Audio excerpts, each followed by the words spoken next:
Hey guys, today I'm going to be showing you how to replace a window regulator on a BMW E36. Some of the tools you're going to need is a drill, a couple of window holders or tape will do the job, a couple of socket wrenches, vice grips, a magnet, a couple different size screwdrivers, a rivet gun, and C-clamps. And then you're going to need a new window regulator. So your first step is going to be taking off the door panel. To do this, you're going to have to undo two of the screws that are under the door panel, or under the handle, and these are both going to be star drives. Then you're going to need to slide the clip that's around the actual handle. Then you're going to have to pop off the clips that are holding the outside of the door on,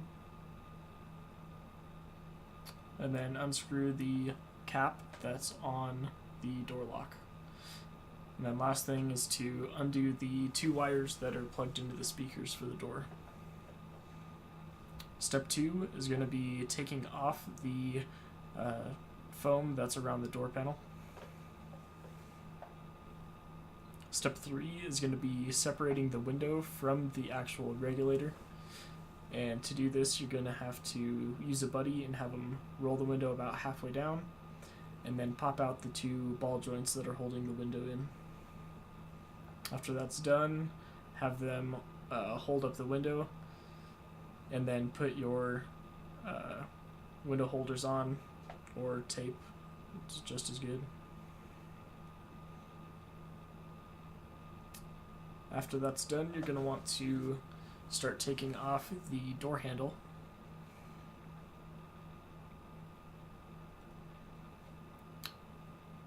Step 4, you're going to want to actually take out the window regulator itself.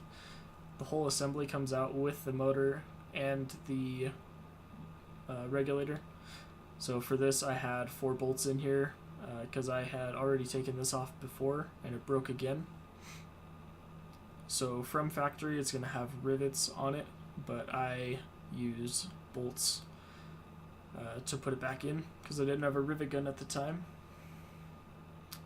So once you get that out, you're going to want to separate the window regulator from the motor. So that's step 5.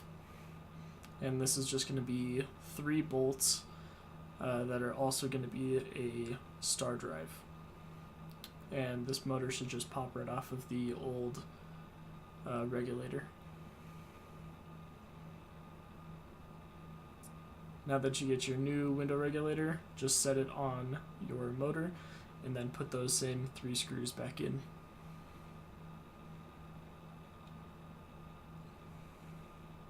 And there's your new assembly. Step 6 is going to be putting your window regulator back in. So this time I actually used a rivet gun, which was a lot easier and actually more secure than using those bolts.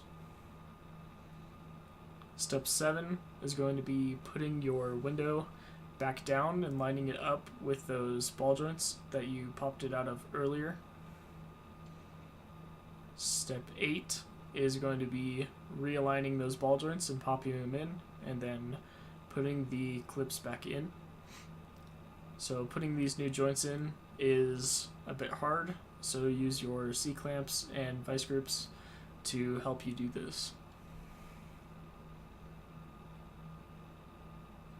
Once you get that done, put your clips in using those vice grips to get you a better angle on them. And this just slides right over that joint to hold it in. Then you're going to want to tighten your bolts down. Step 8 is going to be putting your door handle back on.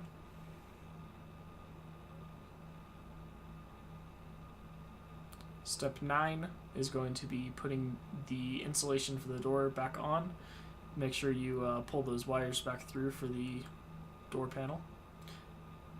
Step 10 is going to be putting the door panel back on. Make sure you put those wires back into the speakers also. Screw on the cap for your door lock, and then slide that clip back on for the door handle, and then those 2 bolts under the handle. And if you did everything right, you should have a working window.